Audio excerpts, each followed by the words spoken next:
Well, it is a couple minutes after the top of the hour, and I want to be mindful of everybody's time. I know that we're coming across many different time zones, so I appreciate you all making time out of your schedules to meet, and hopefully some others chime in as well. I know it's a challenging time of year with vacations and new staff training and getting ready for opening, so I appreciate all of your time. There were kind of two goals I wanted to accomplish with today's meeting. The first, and Vaughn actually had this idea at Campus Home Live, was to kind of comb through some of our the presentations that were at Campus Home Live and see what might make for some good webinars. I identified a few, but I know some of you may have been at Campus Home Live or had an opportunity to look through the schedule and may have some in mind. And what we could do is, as we identify those things, to reach out to those presenters and to get them on the books for the upcoming fall. And then the other thing is to kind of maybe walk through some current issues in higher ed and maybe talk about them from a research perspective and how we might be able to guide some of the conversation around those issues with a research lens. But I think before we do that, maybe if we go around and everyone kind of maybe introduce yourself, name, title, and where you're coming from. I'll go ahead and start. My name is Kurt Nash. I am the Assistant Dean and Director of Housing and Residence Life at Furman University in South Carolina, and I am the current chair of the Research Committee. Mike Hughes. And I'm going to call on somebody. I'm going to call and then that person call on the next person because I know we probably all show up differently in each other's screens. So, Mike, why don't you go next? Mike Hughesman, a professor of special ed at Marshall University. So I'm not in the housing world per se, but disability housing on campus is my academic focus. Paul, please go next. Hi, everyone. Paul Ubinsky, Director for Strategic Initiatives and Planning at Northwestern University. Throw it to Vaughn. Vaughn Stengy, AVP and Senior Director, University Housing and Dining at the University of Iowa. Dion. Dion Green, Texas Tech University, and the Managing Director for University Student Housing. I'll get it right in a minute. Let's see, Tarina. Sorry. That's okay. Thank you. Hi, I'm Trina Sokolowski. I am the Senior Director for Academic and Residential Programming in College Houses and Academic Services at the University of Pennsylvania in Philadelphia. And I will send it over to Tori. All right. Tori Nagash. I'm the Research Initiatives Manager at the ACUHO-I Home Office. I'm the liaison for the Research Committee and also for the Campus Housing Index Engagement Committee. And I'm looking at who's left. Mez?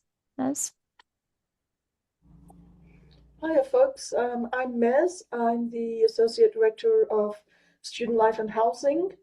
I also have a lawnmower in the background because, of course, this is the moment that they will materialize to cut the lawns the minute I hop onto my first virtual meeting. So apologies for that noise. I'm going to keep myself muted. Hiya.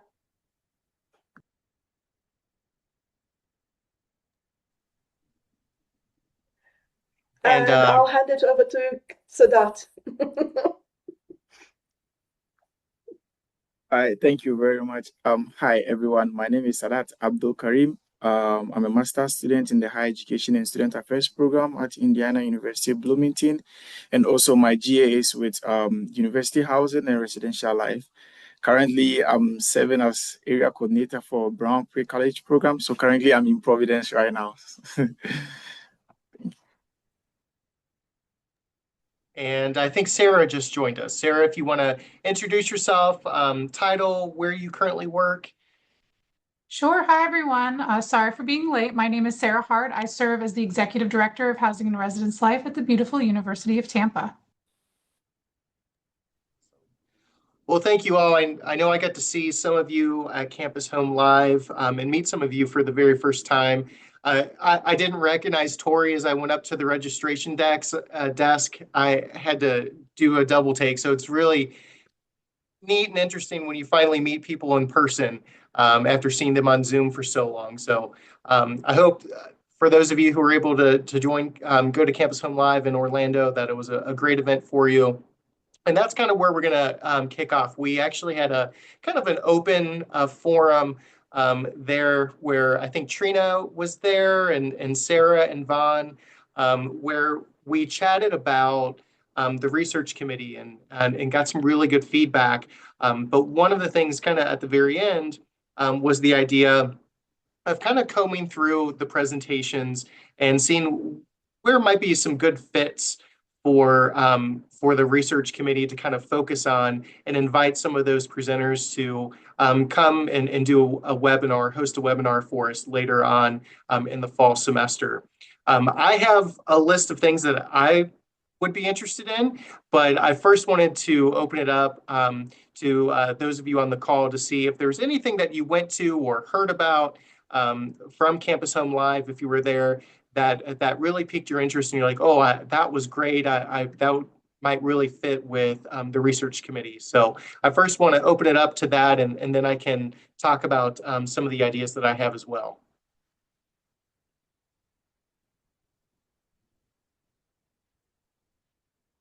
And yes, congratulations, Devon, on the Parthenon Award.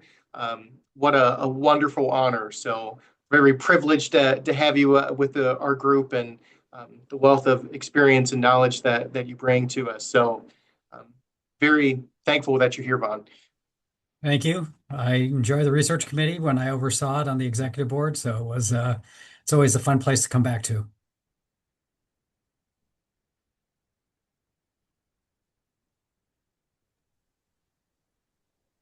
Well, I'll throw out some of mine. I'm going to share my screen, I think. Might be the easiest way to do it. I have one suggestion too. Yeah, please, let's start with yours. Mostly I was working the entire conference, but I was able to get away for one, mainly because I helped with the data gathering.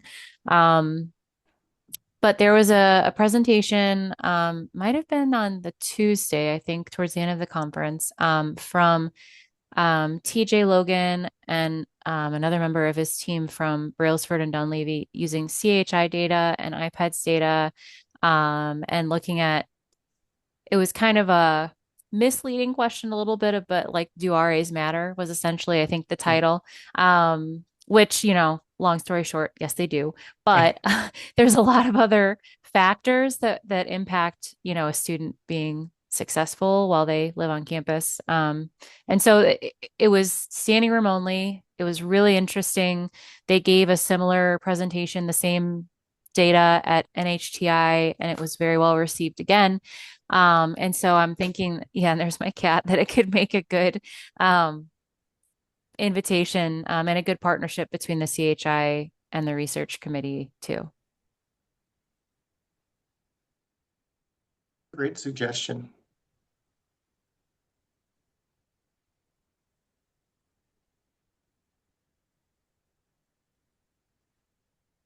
Any other sessions that folks went to who were able to attend? Maybe that they just thought was interesting. We can chat about it and see if there might be a connection to the research committee.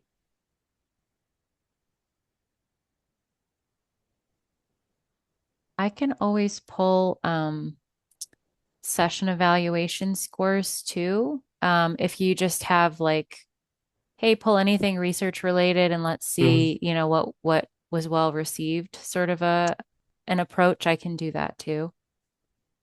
Yeah, that might be a more informed way to do it. Yeah, because we have scores from the quantitative feedback and comments, and so I can parse through that and see. We're doing that for some of our other events to look for topics or speakers too.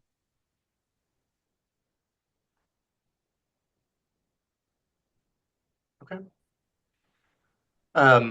So outside of that, I think we're trying to have webinars in September, October, and November. And I know there was some conversation back in the spring about doing something AI related. Mike and I and another individual, we had met and started an initial kind of brainstorming function. So I don't know if that's a topic that you think would still resonate and we can resurrect that and get something on the books for the fall, or if we should just maybe continue down the path of pulling from Campus Home Live and tapping into that knowledge base. What aspect of AI were you thinking about? Let me pull up my notes from that meeting. And Mike, feel free to chime in while I'm finding that information really fast. We were definitely more broad when we were conceptualizing it. I don't think we had focused on any specific usage and model. I do know one of the things that did come up was in how am I like postings and prompting visualization for students with disabilities, but that's my niche, so I'm always going to talk about that. But even using it broader for ways to visually assist. I know there were a number of sessions focused or related to AI at Campus Home Live, so that we might be able to pull speaker ideas from there Could be too. good. Yeah, because I mean, I remember like a handful being in there off the top of my head, and it might even be more than that, but that was definitely a topic that was talked about. Yeah, no, I think part of our conversation that we had about a potential webinar was going to be how to provide kind of adequate guardrails in research with AI is trying to identify what maybe universities or individuals out there are providing clear kind of guidance and parameters for researchers and practitioners with the use of AI, that there seems to be this sense amongst everybody where there's a feeling AI is here, we're going to use it, it's not going away, but there are some real concerns about its impact on many things, including, is this real research or is this something that just AI has surmised? Are there actual people behind vetting whatever, you're pumping things in, AI is pumping it out. Is there a human vetting process of that information to ensure accuracy? So I think we're kind of looking for some leading experts. On my home campus, I sit on our AI committee, governance committee for the university, where we've set up parameters that guide not just student use of AI, but also institutional use and individual faculty and staff use of AI. And I imagine there are a variety of other institutions who are doing similar things and having similar conversations. To jump in, we just had our division meeting. We had a speaker come in, a professor at Vanderbilt was talking about, it was a little relevant, little not, but AI and just the emerging adult in the age of AI and social media. And a lot of the trends and the discussion was regarding more development and our takeaways, where we had to come up with some ways that we would help. They talked about the invisible audience and kind of emerging adulthood and that parameter. But I would say one tangible that did come out as well with our student techniques was also, I just put it in the chat, some of us are now taking the micro-credentialing course that USF is offering in AI for free. It is a 3 to 4 hour module-based course, and it is talking about some of those it's AI prompting, which has been a part of our conversation as we're going into usage and some of those parameters. I've only completed 2 of the 3 modules, but so far it's been very helpful. I know that there's a lot of experts that are through there. I think it's Bellini School of AI as well that are generating this content, and again, allowing people to utilize it on a free basis.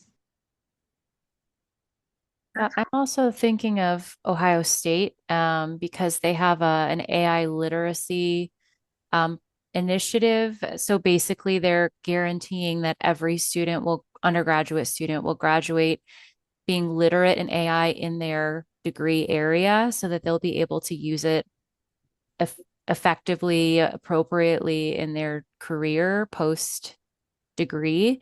I don't know if someone from that realm would be interesting to have as a speaker, but I know of this because I teach as an adjunct there, but also because I'm technically an Ohio State employee through ACUHO-I. So like dual edged, I hear about all these things. But yeah, that's sort of was their take is like, we're not going to fight against it. We're going to embrace it and teach the students how to use it effectively and ethically and, appropriately for their careers. Yeah, I've been thinking about I really like this topic personally. I think that there's a lot of directions that we can go with it.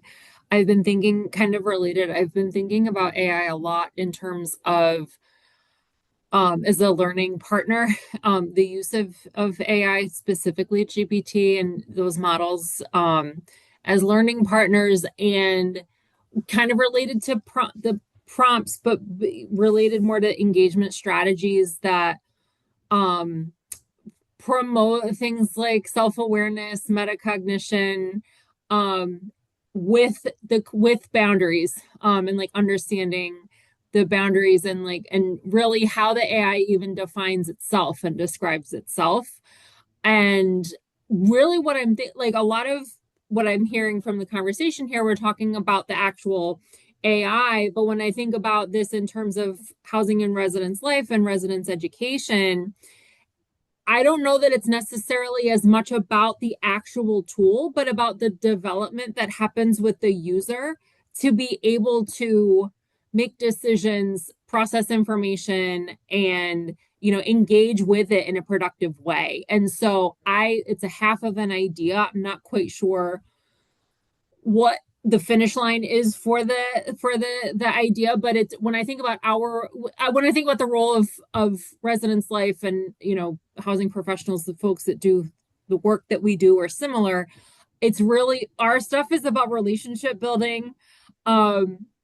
And I'm making generalizations. I know we all have different roles, but it's about relationship building. It's about helping students really make sense of the world. And now that world includes AI. So that's more of what I'm thinking about is like almost like, what does that mean? What does community building mean? What does relationship building mean? What does learning, individual kind of learning and student development mean through that lens of now, we have this new way of mediating. We used to talk a lot about, and we still talk about social media was the thing, and now we've shifted, I think, to AI. So thanks. I wonder if we maybe for September utilized the session that TJ did, and then maybe plan the AI for October, because that gives us some time post opening and the first of school and all that fun stuff to get that October one ready to go, and then maybe utilize another one from Campus Home Live for November, and then we can kind of brainstorm in that process about like what do we want to do for the spring. But that kind of gives us an opportunity to get some time in between opening and really jumping into creating something that I think people would be very open and excited about. Yeah, I like the timing for TJ's session too, because data collection will be in full swing for the CHI in September. So it just is another also a way to promote that in combination with the session. So yeah, I think and he and his team should already have everything prepared really. So it shouldn't be a big ask of them. It would just be more timing to see what their schedules are like. But I think that's an easy one. Yeah. And I'm happy to reach out if we want to proceed with that for September. Yeah, Tori, if you could reach out to TJ and we'll try to get that one scheduled for September. And then maybe also sift through some of the feedback from Campus Home Live for November. Do we have any volunteers to help put together the October AI webinar? Mike, if you want to continue to work on it, be happy to have you, but get some different voices on it. I don't want to put anyone on the spot. Trina, Sarah, Dion, if you have time, I know our work schedules and such can be crazy, and the flow of things may be challenging for folks. But if you're interested, we'd be love to have you kind of bake an idea together and get it set up.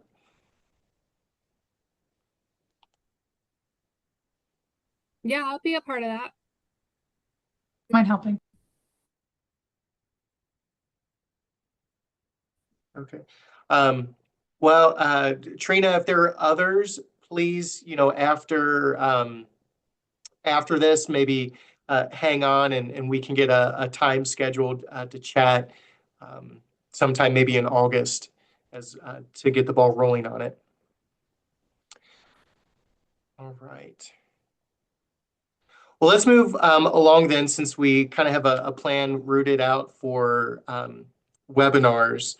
And I wanted to kind of shift our attention and have broaden our conversation a bit. One of the important roles of the committee is helping identify the questions that the profession needs answered.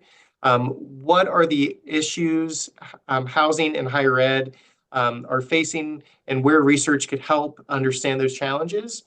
And we have a different topic areas that we focus on as a research committee. So workforce sustainability, changing higher ed business model, student success and belonging, and residential impact, technology and innovation. So I wanted to maybe just start with one of those topics, and I think one that typically generates a lot of feelings and thoughts, because we all, I think, face it on a regular basis, is kind of workforce sustainability. So recruitment and retention of housing professionals, changing staffing models, professional burnout, and career pathways within housing. So just some open-ended questions to get us started. So kind of what are we hearing from colleagues about workforce challenges, or what are you experiencing in your own work settings? How are institutions changing staffing models to meet some of those challenges? And what research do you think might help leaders make better decisions? So kind of what are the challenges that we're currently facing? How are we trying to meet those challenges with maybe changing staffing models? And what research might help leaders make better decisions?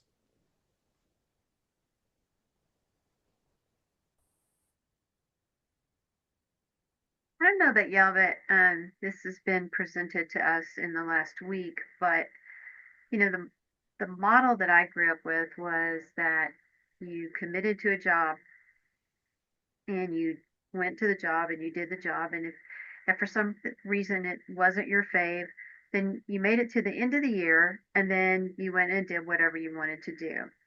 And the change in that mentality behavior has pretty been extensive to almost well, I just found my forever job. I accepted the job a month and a half ago, but I just found my forever job and I'm deucing out in 2 weeks. Um, or, oh, there's a lot of folks are having family commitments that are coming up and that kind of thing, which, I mean, we can all understand. But it's just a very different mentality on accepting a position. We've had several people accept positions and then like a week later say, "Oh, by the way, I'm backing out on this." And so maybe how to be nimble, pivot, pivot, don't panic kind of thing. um, it's just becoming a real interesting challenge to keep that pipeline going for staffing. Just very different.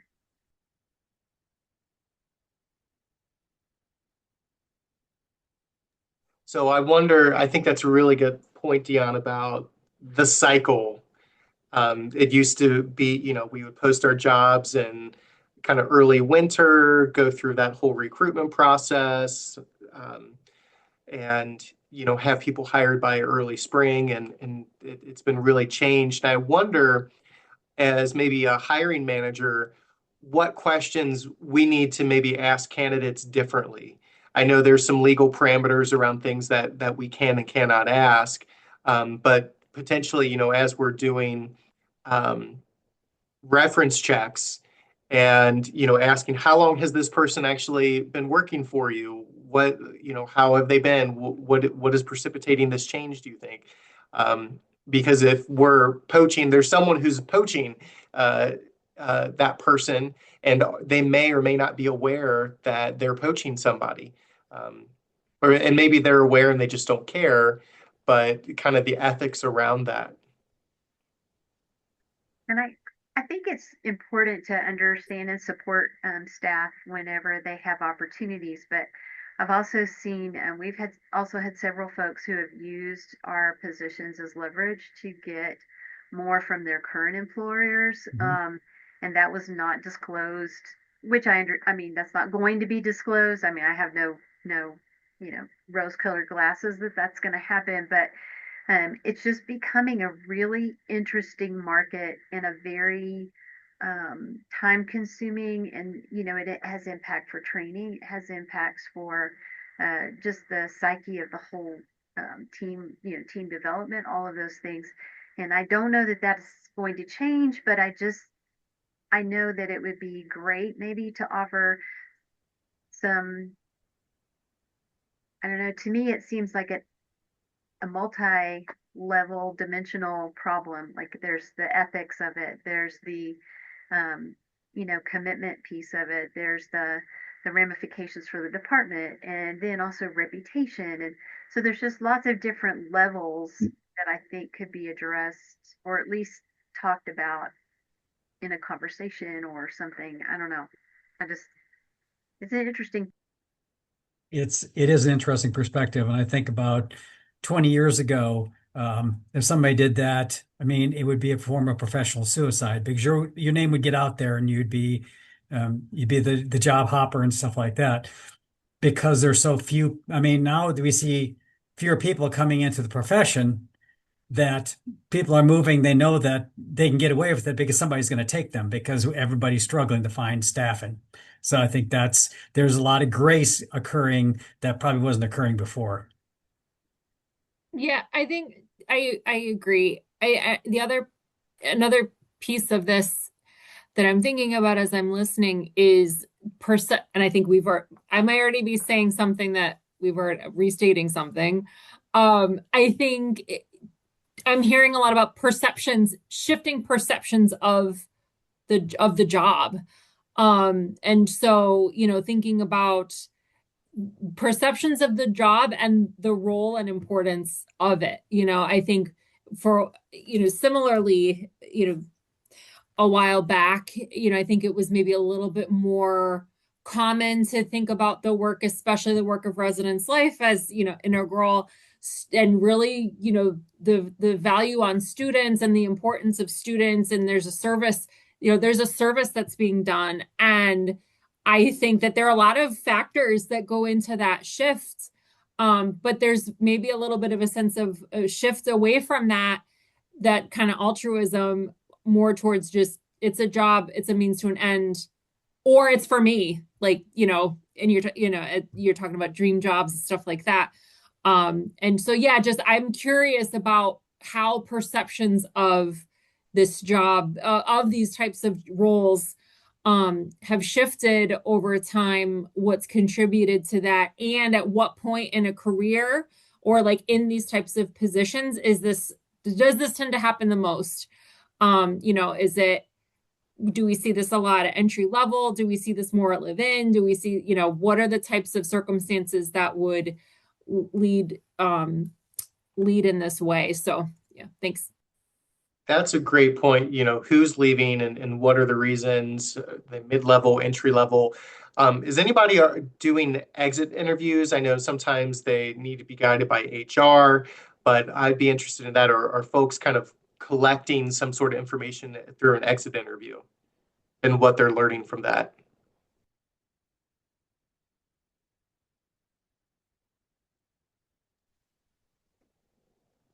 And I'll say our HR department does them. It's an online form, and most employees with critical information do not complete it because it's not required.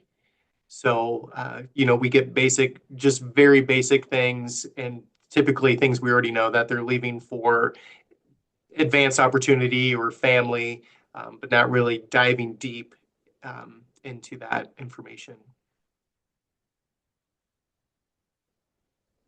How do you think any of that information might help us make better hiring decisions?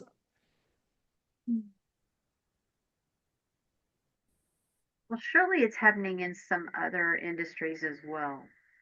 I mean, I don't think it's just systemic for us, because I have a feeling just by some things that I was researching for a program that I'm going to do for staff next week, that it may be somewhat generational in nature, and not to blame that on generational differences, but I think there may be some nuances there to look at, and probably a wealth of information that could help with just expectations, and then also, how do our societal changes feed into that, and support maybe what's going on, whereas like for me, I'm, the old fogey stogie over here where, I'm used to, I had to play by the rules, or else it didn't work I couldn't do what I wanted to do because I had to play by the rules, but there are different rules now. So how do we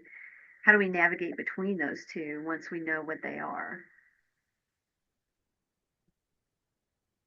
I think it's good information to have, but to your point, Kurt, I don't know how much it would impact or help in hiring because, like Vaughn brought up, that there's such a dearth of people going into the field. Well, if this person is qualified, their resume looks good, they interview well, are you going to say no because of that? Probably not. So, practically, I don't know if it would affect hiring or not, but it would be interesting to know this.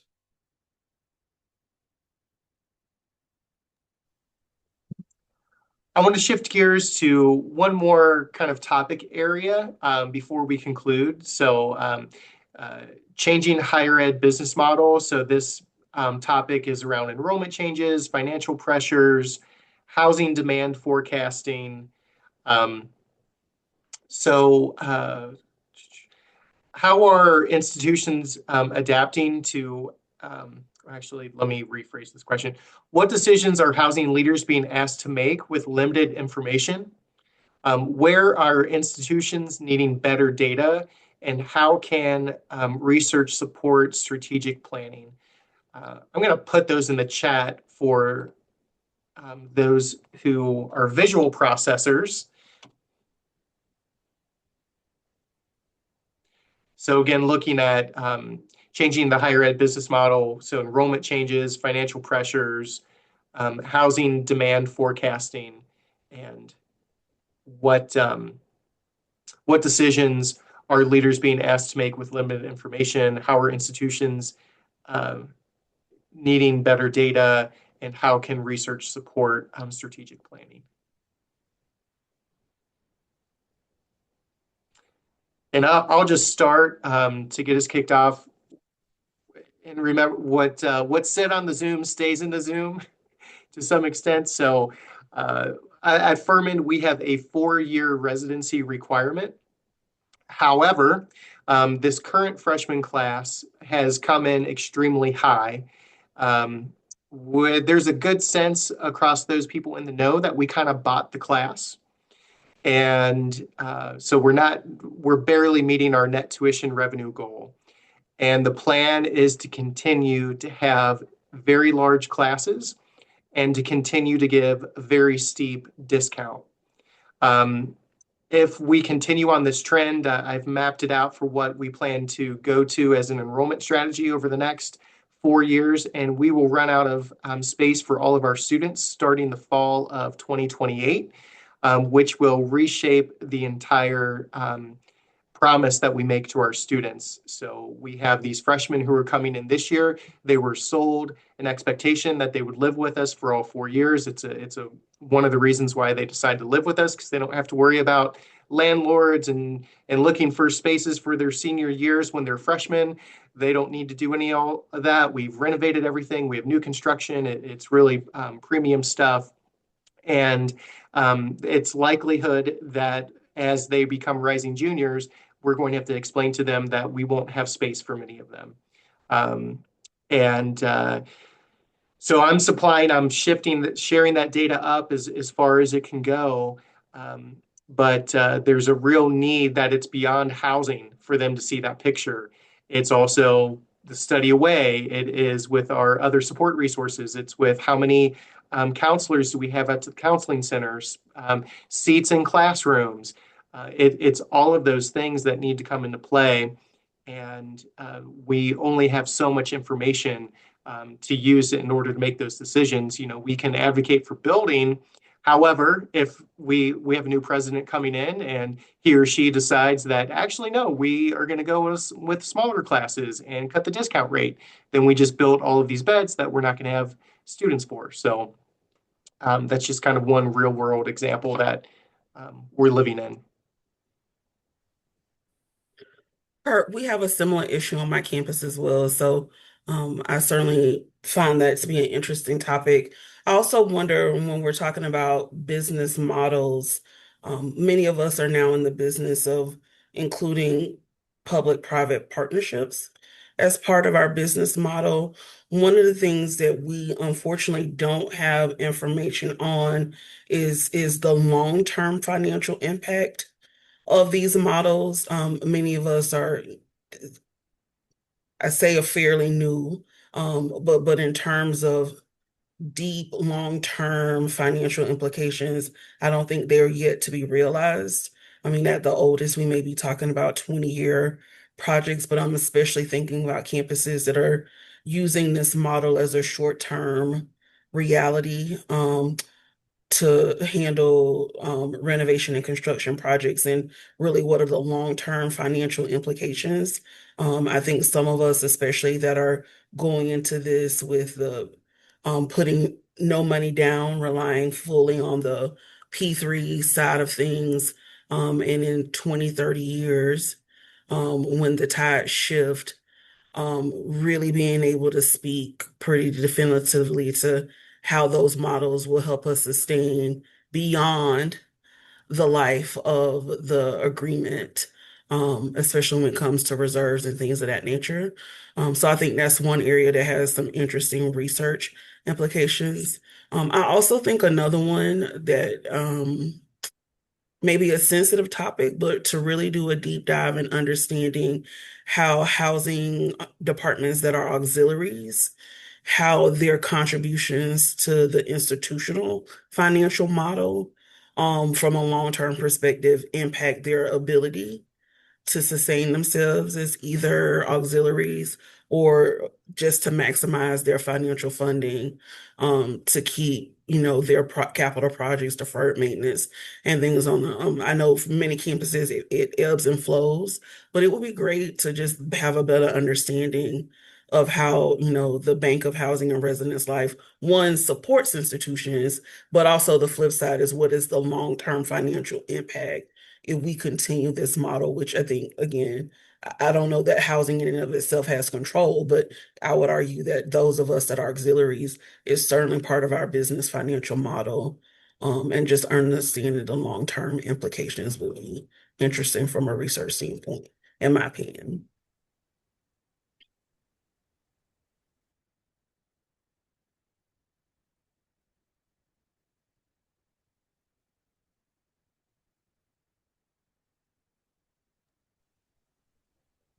Other thoughts?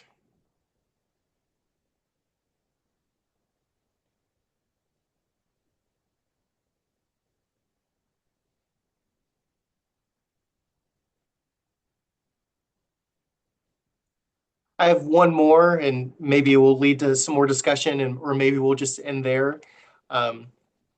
Our student retention numbers Furman, we typically we're very high. We're in the mid 90s to upper 90s.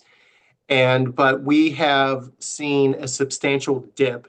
Our freshman class or freshman and sophomore class this year, I believe is going to be at 89%, which is sending off real alarm bells.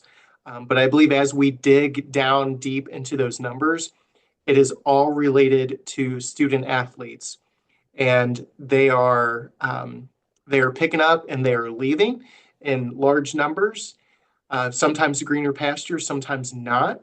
And they are also bringing them in at different times because of the different transfer portals. It used to be we're very traditional students come in, that the summer before fall semester, and they matriculate through for 4 years and they graduate. Now we have student athletes of all sports coming at all different types of year, leaving different types of year, and it's creating some real pressures for us. So I don't know if others are experiencing similar things with some of the NIL stuff and the transfer portals. I know Texas Tech has an interesting case study with Sorsby, but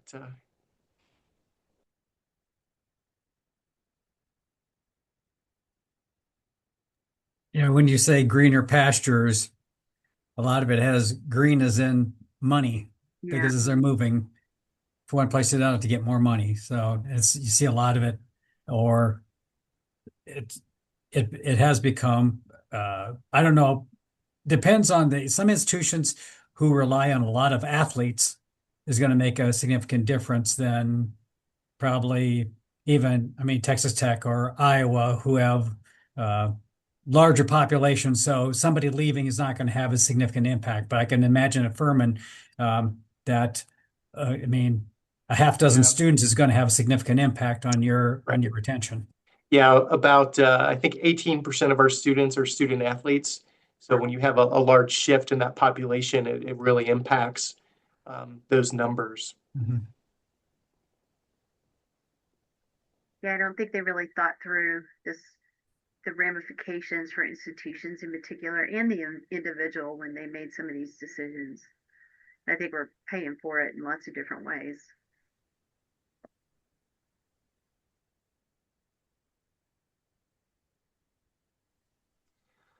Well, great. Well, I think that's where we're going to leave it today. So again, Tori is going to touch base with TJ about the September webinar. If anyone wants to hang on after we close out here to talk about AI, and we'll start kind of an AI webinar work group, and then Tori again will supply us with kind of a list of presentations from Campus Home Live that got really positive feedback. That could be a tremendous kind of resource for us for November. And at some point, we'll pass the baton to a chair-elect and let that person start to take the reins on setting up some ideas for the next year. That's a good reminder that we do need a chair-elect. He'll take over in January as chair. So if any of you would like to nominate yourself, or if you would want to gently nudge a peer who you think would be a good fit, you can send them my way if they have questions about that process or what the role entails. Sarah, thank you for letting us know about that course. I went in and looked at it, and it looks very interesting. And I'm like, oh, the learner in me is excited to learn something new. So And it's free. I sent it to my team. A bunch of us are doing it. yeah, that's awesome. I looked at that. I was like, wow, that's amazing. Thank you. All right, with that, have a great July. Stay cool out there, no matter where you may be. Good luck, everybody, with opening and the beginning of school. Yeah,